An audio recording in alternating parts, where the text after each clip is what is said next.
station, this is Houston. Are you ready for the event? We are ready for the event. Houston ACR, this is Mission Control Houston. Please call station for a voice check. Station, this is Houston ACR. How do you hear me? Houston ACR, we have you loud and clear. Thank you. Please stand by for opening remarks. Hello, I'm Dr. Wendy Winterstein, President of Iowa State University. Here at Iowa State, we're proud to support young people as they create, innovate, and explore the excitement of STEM in everyday life. On behalf of the Iowa Space Grant Consortium and Iowa State University Extension and Outreach, Iowa 4-H Youth Development, we'd like to welcome you to this NASA Inflight Education Downlink. Now here's our first student question. Hello, my name is Ria. My question is, what time zone do you follow in the space station? We are on, and we go by Greenwich Mean Time, which is in the U.S. If you're in the Central Time Zone in the U.S., we're 5 hours ahead of that. So if you're in the Eastern Time Zone, we're 4 hours ahead on the space station. My name is Michael, and my question is, what are your suits for? Well, Michael, we wear spacesuits, different kinds of spacesuits for different activities. So when we're launching in our capsule to come to the International Space Station, we wear a suit that will keep us safe and protect us if we have any kind of emergency. So it gives us a clean, breathable air inside our suit. And then also we have another kind of suit that people wear for doing spacewalks. And so those have to be, keep you in them for about 8 hours, maybe even more. And you have to, again, you have to have a clean, breathable atmosphere. You have to have some heating and cooling to keep your temperature steady when you're outside the space station. And also you need power and communication so you can talk to the ground while you're doing your spacewalk. Hi, my name is David, and my question is, what does your suit look like in space?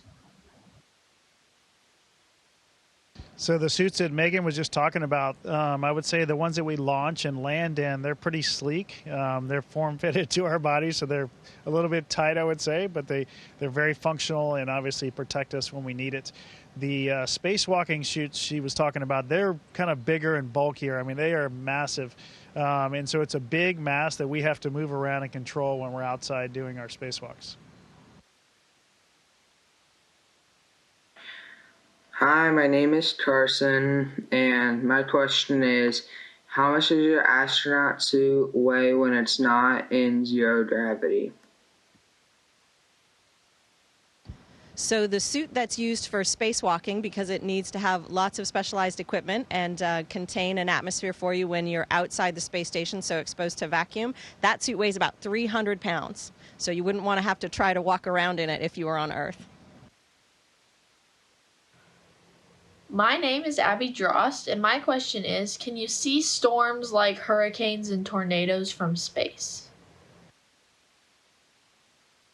We absolutely can, Abby, and Megan took some really great pictures of recent storms that were hitting the United States, hurricanes and such. We've also seen wildfires and other kind of natural disasters, I'll call them, from up here.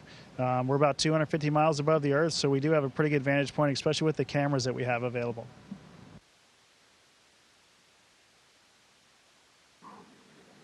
Hi, my name is Danica. My question is, what inspired you to be an astronaut? Well, when I was a teenager, my dad was in the U.S. Navy, and we lived on a Navy base that shares space with a NASA center. And so at that NASA center, which is in California, it's called the Ames Research Center, I would see shuttle astronauts come. They'd land their T-38 jets on the ramp there at the Navy base, and they would come in to do training to land the space shuttle.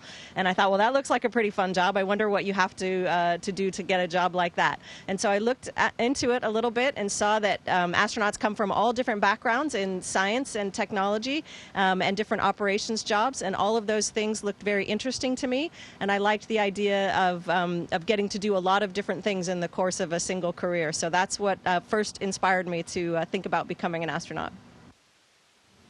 My name is Rana, and my question is, in your career, what would you consider to be your most successful failure? Well, there's probably a long list for me. There's a lot of failures. I think a lot of us, I mean, we like to challenge ourselves. We like to do things that are very difficult. And that's really what I think helped get us to where we are today. But those failures, you know, there's a couple ways you can look at it. You can either learn from it or not learn from it. I think most of us have done a good job of being very humble and learning from our mistakes. And then I think to answer your question, one of the things that it's kind of a strange question, and I don't know how to answer it, but I applied to be an astronaut several times. I think the fourth time was when I got selected. So if you say the first 3 times of those were failures, I stuck with it, and perseverance paid off, and lucky enough to be sitting here talking to you today. Hello, my name is Mason Carl, and my question is, what kind of jobs do you do on the space station?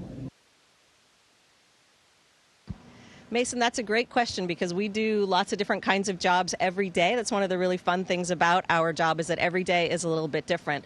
So we live in a research laboratory, which means that, of course, we're doing science. We help researchers on the ground on Earth with lots of experiments that are up here on the space station, as well as we have to keep the laboratory running, which means sometimes we're plumbers, sometimes we're electricians, sometimes we have to fix the computer system. So we get to do a little bit of everything. It's kind of like doing odd jobs all the time, being a handyman.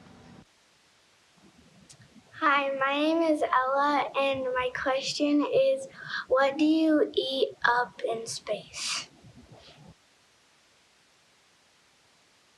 Thanks. We have a lot of different variety, thank goodness. But Megan here is showing you a couple of the food packets, the general ones that we have. This one here actually is dehydrated, so we need to put some water in this before we can eat it. And that's what this little mechanism is up here. We hook it up to our water machine, put water in it. This is turkey tetrazzini, and you let it sit for about 15 minutes, and then it's really good to eat. These pouches also are very popular up here. This one is beef fajita strips. And these we can just heat up in our oven, maybe 15, 20 minutes, and then they're warm. And this one you'd put on a tortilla, just like you would at home for some fajitas. Hi, my name is Braden Nelson, and my question is, what variables do you look for to identify non-visible objects in space?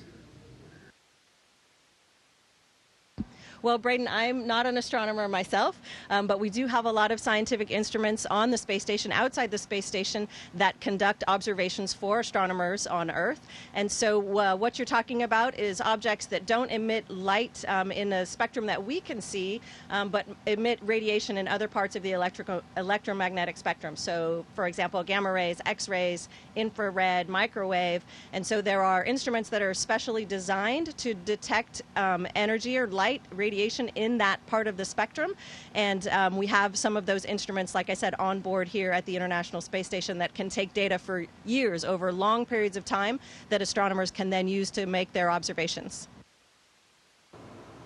Hi, my name is Justine Ware, and my question is, although you have obviously been very well prepared for this task, is there anything that is different than you thought it might have been? Yeah, that's a good question. Flying around and floating around is something you can't practice on Earth, so it's something you got to get used to up here. So it was definitely different than I thought it would be. I thought it would just be super easy and you're always in control, but controlling your body and controlling maybe things that you have, objects in your hands while you're trying to fly through the station is always a challenge, no matter how long you've been up here. So we have fun with it. We kind of mess up a few times here and there and make fun of each other, but it's all part of being in space. Hi, I'm Jordan Jemison, and my question is, what's your favorite part about being an astronaut? Well, as I mentioned earlier, one of the things I love about being an astronaut is that we get to do so many different things, that our job involves having to learn lots of different things and challenge ourselves and then get to do something different every day. But I have to say that probably my 2 favorite things are looking at the Earth as we go by at 5 miles a second. That's pretty awesome. And then, of course, also the floating and flying that we get to do every day living up here as we move around. It's super fun all the time. My name is Grace Johnson, and my question is, what were you not trained for or expecting once you made it to space?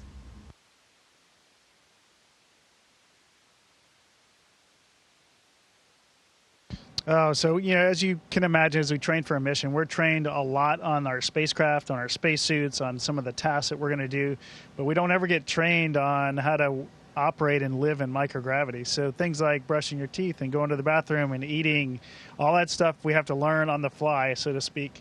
But it's fun, and we get better at it, of course, and we have a great time as we're eating and tossing food around to each other. Is pretty fun. Don't try it at home, but you can do it if you come up to space one day. Hi, my name is Bailey. My first question is, where do you sleep at? My second question is, where do you go to school at to become an astronaut? Well, we each have our own little closet here on Space Station, which is where we sleep, and also where we have our laptops, so where we might make phone calls to home. Back here behind me is an example of one of the closets that we have that we get to sleep in. So you can see they're not very big. It's about the size, a little bit smaller even than a phone booth. And as for where you go to school to be an astronaut, well, you graduate from high school, and then you go to university, and you study science or engineering or math or something like that. But astronaut school for Americans is at the Johnson Space Center in Houston, Texas. We do travel around to the different training centers around the world. There's one in Russia, there's one in Germany, there's one in Japan, also in Canada. Where else? I think that covers it. Yeah, so we do get to go to astronaut school in lots of different countries, which is really fun. Hello, my name is Claire Hennessy, and my question is, what is it like to constantly be interacting with people from all over the world? Well, just building on Megan's last answer there, it's so much fun to travel to places that I would never get to travel to otherwise. And then learning new cultures is really special, and I've really gotten fond of that, and learning some new languages as well, just expanding my horizons. My name is Rana, and my question is, how does the work aboard station, including those long-term experiments, change with crew rotation? Well, each crew that comes up here gets basically the same kind of training, and we often don't train to operate a specific experiment. We do more general skills training, and so we can operate whatever experiments happen to show up while we're up here. So often an experiment is tied to a cargo mission, so we get uncrewed cargo vehicles that come up with a whole bunch of supplies to conduct new experiments, and then we send those samples home at the end of typically a month or 6 weeks when that cargo vehicle goes home. And so when we change over to a different crew, they will just pick up with whatever experiments are still running and still need tending, and then they'll start the new experiments when the new cargo vehicles arrive. Hi, my name is Allison Willinga, and my question is, can you see the weather or seasons change on Earth from the International Space Station? Yeah, there's a few things we can see. We can certainly see storms like we talked about earlier. We can see if it snows, then and you fly over someplace and it snowed the day before, you can definitely see the snow. Seasons changing. We can't really see the details of leaves changing on trees like you can on Earth. But overall, long term, like if a hurricane or something went through somewhere, then we can see the after effects for sure, or a tornado, the devastation that those things cause. And, long term, I guess if we're up here for a really long time, we could probably see changes like you're talking about in the climate. Hello, my name is Ria, and my question is, what does it feel like with no gravity in space? Well, we do actually have gravity in space that keeps us in orbit around the Earth, but as you can see, Shane here is showing you that it's super fun. We get to do flips. We're basically in free fall, so we're falling basically around the Earth, and so what that means is it feels for us like we're floating or like we're flying, and so we can really do all kinds of fun things, like do a flip like Shane just did, and we can zoom around from space to space, and it feels really neat. It does take your body a little while to get used to that, to feel comfortable in this environment, but after you get used to it, it's a lot of fun. Hi, my name is Ella, and my question is, what do you guys do all day up in space?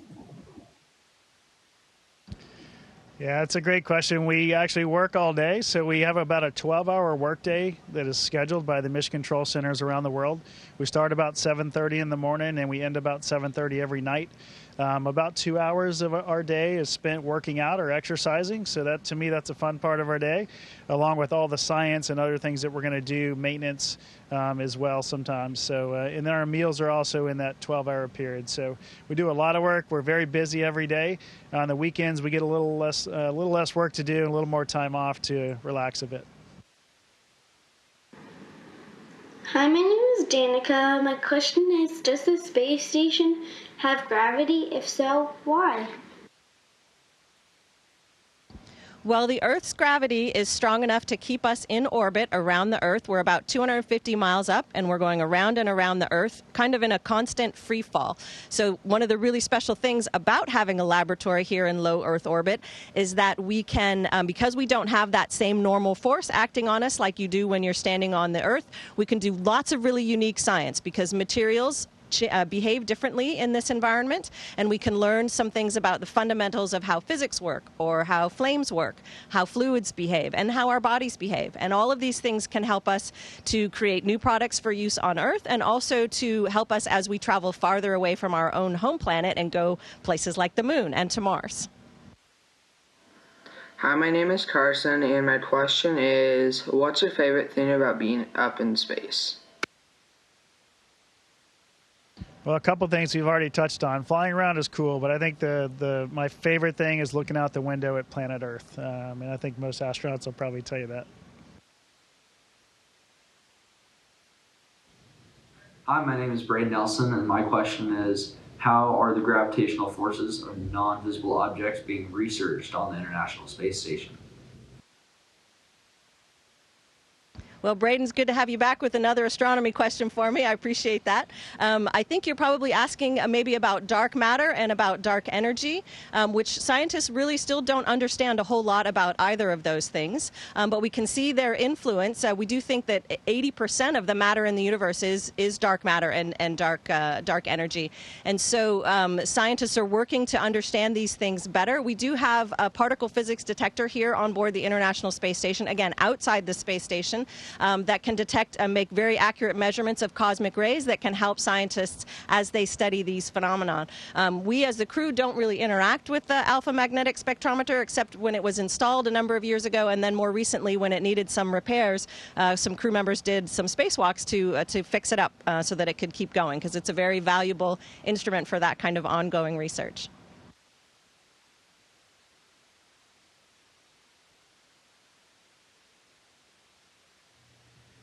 Station, this is Houston ACR. That concludes the event. Thank you. Thank you to all participants. Station, we are now resuming operational audio communications.